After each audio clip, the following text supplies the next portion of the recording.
Oh, before we do ask that, let me just ask you.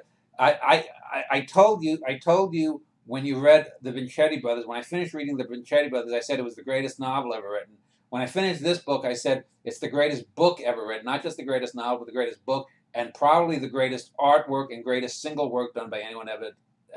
And I put it, I think, in an email to someone. It might not have been you. That I said that the spy book that I just finished, I think, is better than the Vincetti Brothers. Because of its length, it can't be as great a work as this book, but it's almost 300,000 words, is compressed to a point where it's probably the most brilliant writing that I've done.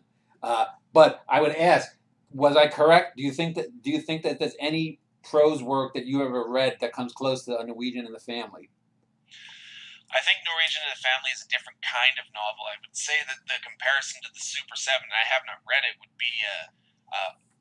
not be a good one to act. You may say that there's no 300,000 word sequence in Norwegian that equals Super Seven, but if you have a different kind of novel, and let's say that it's a 95 out of 100 on this different scale, that eclipses anything that comes to perfection at 300,000 words. Yeah, so well, I'm saying like a Norwegian is a beast. It's like a new species emerged with this book. yeah a Norwegian in the Family.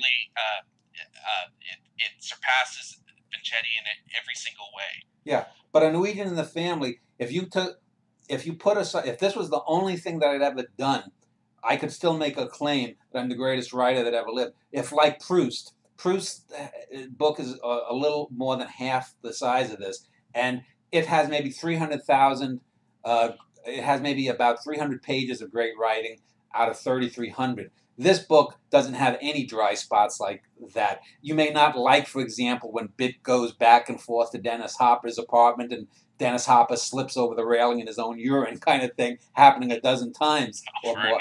But this book is without. There's no artwork that even is with apparel, because it has the meta techniques. It uses, and one of the reasons that I decided to use a lot of the stuff was I wanted to show the very importance of having influence, acknowledging influence, and especially with public domain works. This book is the greatest argument for the public domain that there could be.